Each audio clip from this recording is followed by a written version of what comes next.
Welcome to The Mothers, a podcast that centers the voices of women from across America whose children were killed by police.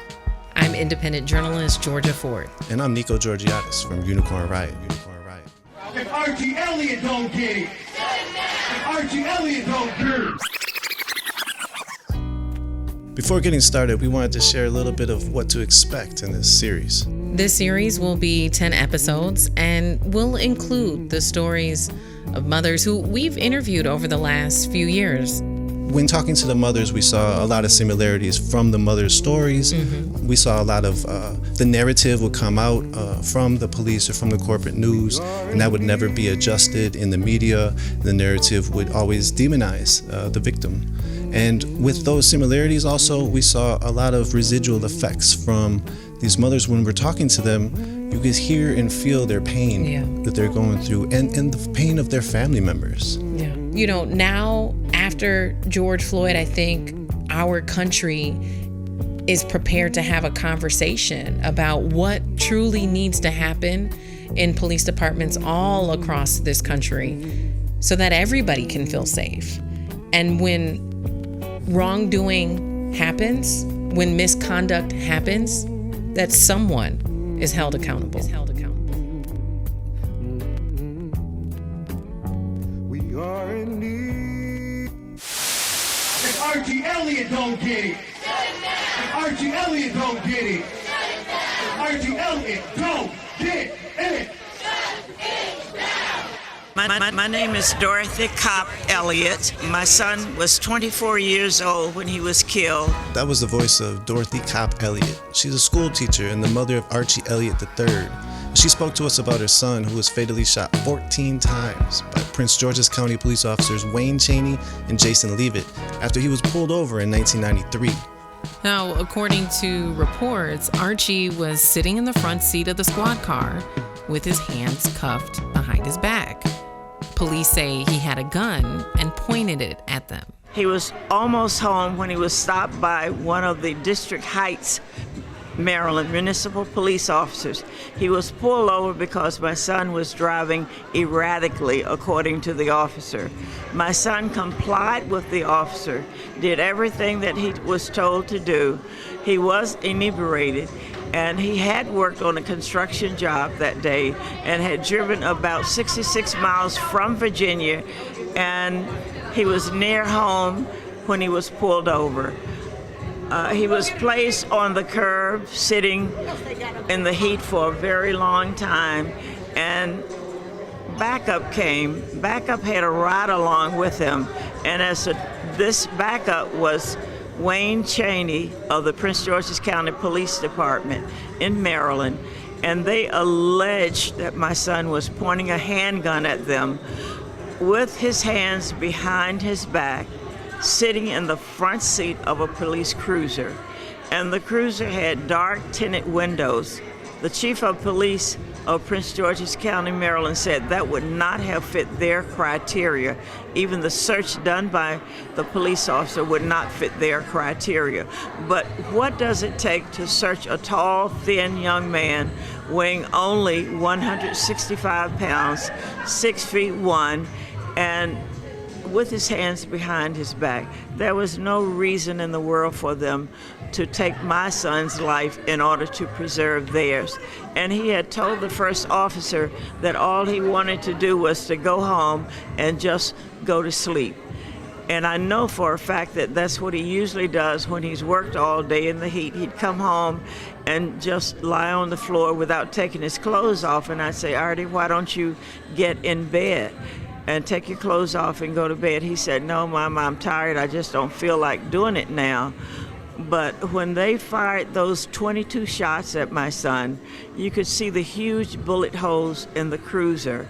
And my son's body had huge bullet holes in it also, because my nephew and my sister went to the funeral home and they actually took a lot of pictures.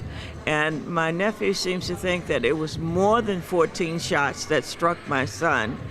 And we protested for 22 consecutive Wednesdays at the courthouse in Upper Marlboro, trying to get the current state's attorney to reopen the case. We also did a 2-day march to Annapolis, Maryland, to get Glendenning to reopen the case. But we've had a long struggle, and in the beginning, my family and I would go to the site where he was killed, and we would have what we call prayer vigils, and the media would come and question us, and Judge Elliott, who is my son's father, who resides in Portsmouth, Virginia, would come up, and we immediately start canvassing the area to see if people witnessed what happened. And this was the 18th of June, and July 4th was right around the corner. So people thought what they heard were firecrackers, but they saw the yellow tape much later and realized what had happened. I'm told that my son did not get medical attention, even though the fire station with the ambulance was nearby, but people said it took them a long time to come. And when they opened the door of that cruiser, my son, and he was seat belted in, hands behind his back, he fell out of the cruiser after they unbuckled the seat belt, and no one saw a weapon at all. The people who were around, the police officers, took them to the station that same night. It took them 7 months to do their so-called investigation. Archie, who was the son of a district court judge for Virginia, had only a pair of shorts on and had been searched prior to be put into the squad car. When Archie died, his hands were still cuffed behind his back. All officers involved were cleared of any wrongdoing. No peace! Police! No peace! Police! In 2021, Archie's case was re-examined by Principal Deputy State's Attorney Jason Abbott. He told local media in Maryland that they came to the same conclusion as previous state's attorneys, that they didn't have sufficient evidence to indict any of the officers. A spokesperson with the state's attorney's office said several of the files in Archie's case were misplaced prior to the new state's attorney coming into office. Now, when it comes to Archie's case, there's a case that's super similar to it. Yeah, it's kind of eerie, actually. A lot of similar details. In January 2020, a similar case also in Prince George's County, where police shot and killed a man by the name of William Green while he was also inside a squad car. But the outcome in this case, much different. Owen is the first police officer charged with murder and awaiting trial.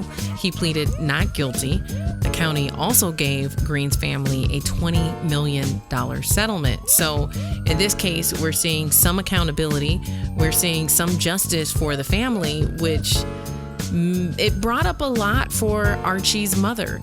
Take a listen at what she had to say when we asked her about this case. And there was a case very recently, just about a year ago, where the young man was handcuffed and placed in the front seat of a cruiser simply because he had hit a couple of cars and the police were on the scene at the time.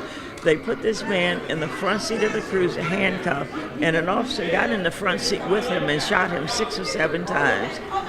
And the police officer tried to bring all kinds of charges against that man, but it was a lady whose car that was hit. She videotaped it, and the attorneys for William Green, that was the name of the young man, he was 43, I believe, and she said, I have evidence that it didn't happen that way.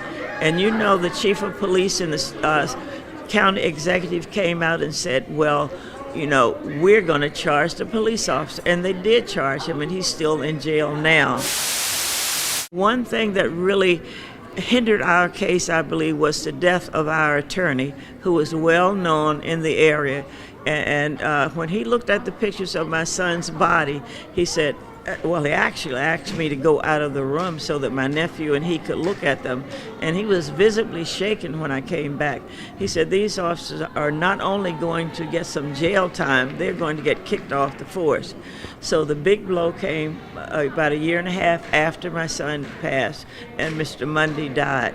So we tried to get other legal counsel at the time, and they said, well, they just have to start all over again, and that meant a big delay. So we decided to continue with Mr. Mundy's firm, And that attorney was not equipped to take care of our son's case. After 7 months, there were no indictments. One of the officers killed again 20 months later. He was the only one on the scene that fired one shot, and no indictment in that case either. So I said that Prince George's County is going to remember the name of Archie Elliott III. And it means a lot to have the support of the mothers and fathers. I'm glad fathers are getting involved more so, and the siblings too, because we need that. We need to have strong men supporting us, and we support them as well. So I'm looking forward to changes. And if there's anything that I can do to promote that change, whether it's protesting, writing letters to the state's attorney, or having meetings with them. We did have a meeting with the newest state's attorney, and she says unless you find more evidence, then she would look at the case. But as of now, there's not enough evidence to reopen the case. So that's where we stand. And I believe that was a terrible travesty of justice. Before we hear more from Dorothy, one thing we haven't mentioned yet is that in each episode of the Mothers Podcast, you're going to hear an original song by MC Longshot with production by DJ Skiz. Here's that artistic duo working together for the first time with the song called No Cover Up. No Cover Up. It's for Archie Elliott III. Forever here, forever near. No cover up, please, no cover up. No cover up, please, no cover up. Kill him off again, making up a bunch of stuff. So, no cover up, please, no cover up. No cover up, please, no cover up. No cover up, please, no cover up. Disrespect the kin when you lie and change it up. So, no cover up, please, no cover up, no.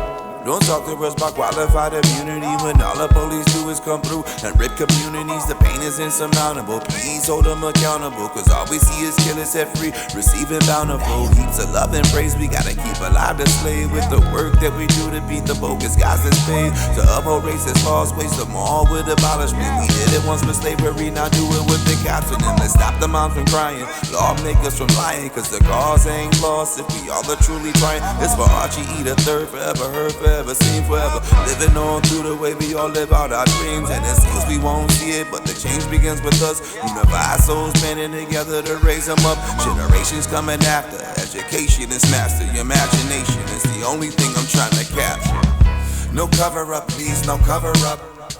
No cover up, please, no cover up. Kill him off again, making up a bunch of stuff. So, no cover up, please, no cover up.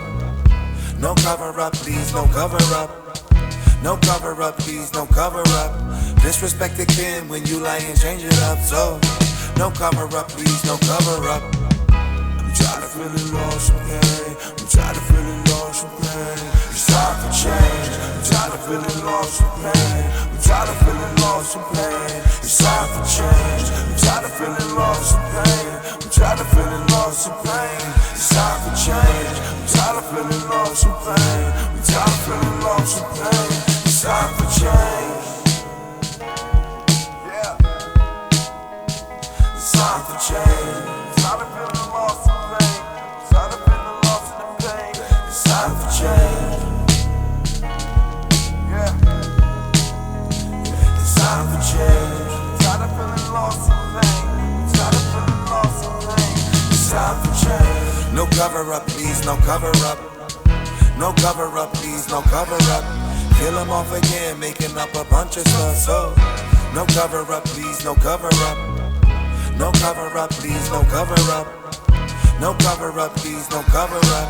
Disrespect the kin when you lie and change it up. So, no cover up, please, no cover up. Shout out to Dorothy Cop Elliott and all the mothers still working, still living, still loving in the name of those slain. Always here, always near. Come on.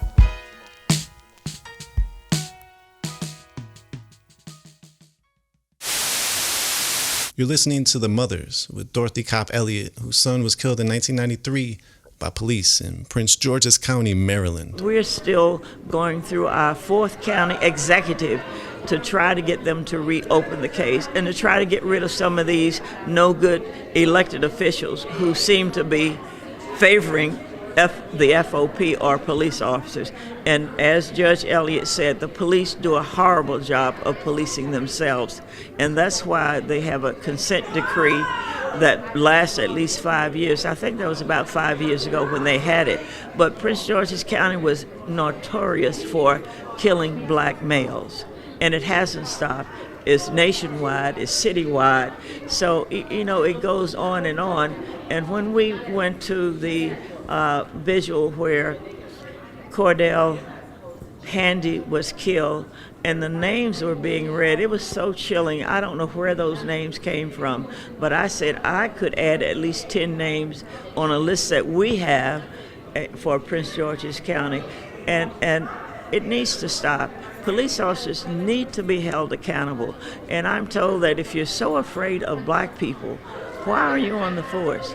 And I think a lot of them have the mentality that nothing is going to happen to them, so they're free to do whatever they want to do. And that's not right.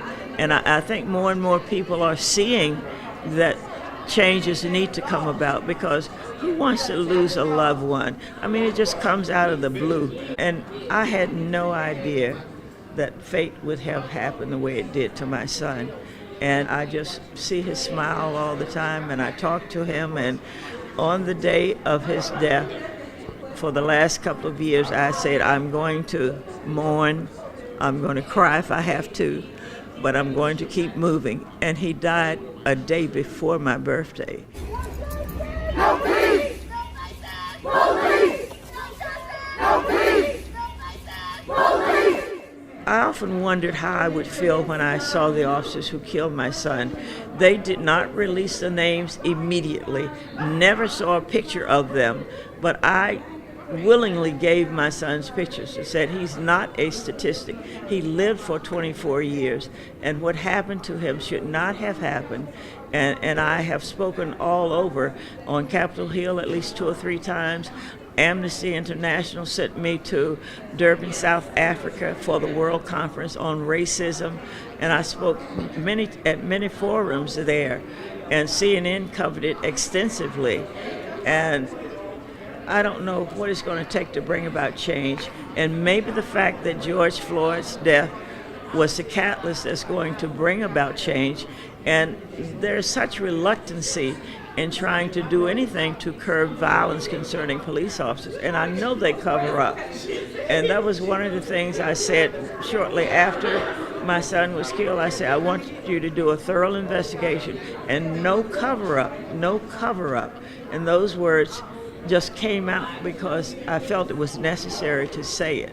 Dorothy Elliott is turning her pain into power while keeping her son's legacy alive. I started a scholarship fund for my son, and memory is called the Archie Elliott III Scholarship Fund.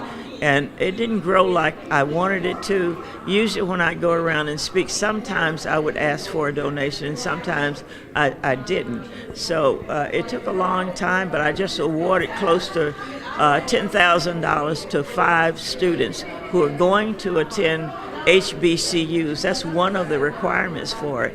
Meanwhile, Archie's mother has been pushing for police accountability since 1993 and is joined up with the Coalition of Concerned Mothers. She's collected nearly 5,000 signatures needed before she turns a petition into the state attorney, seeking to reopen her son's case. Thank you for listening to the Mothers Podcast. You can find all of the episodes at unicornriot.ninja/The Mothers. And to find out more about my work as an independent journalist, head over to my website, georgiafort.com. And you can follow my work, Nico Georgiadis, at Mr. Nico G on social media and nicog.work. Audio recording and engineering by Malcolm Wells. You can find my work at stonywells.com and at stonywells on social media, STONYWELLZ. What up, this is Longshot, and I provided the raps for the Mothers Podcast.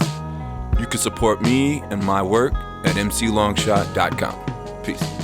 My name is Tariq Thornton. I help edit and produce along with DJ Skiz for Different Worlds Music Group. Peace. My name is DJ Skiz. I made all the beats as well as did the mixing and editing of the Mothers Podcast. You can check me out on social media at DJ Skiz, DJSKIZZ, or at DJSkizBeats.com. You could also follow Unicorn Riot across social media platforms and find our work at unicornriot.ninja. Unicorn Riot is a 501c3 educational nonprofit media organization dedicated to engaging and amplifying the stories of social and environmental struggles from the ground up. Support our work at unicornriot.ninja/donate. Part of the funding for this podcast is made possible by the voters of Minnesota through a grant from the Metropolitan Regional Arts Council, thanks to a legislative appropriation from the Arts and Cultural Heritage Fund.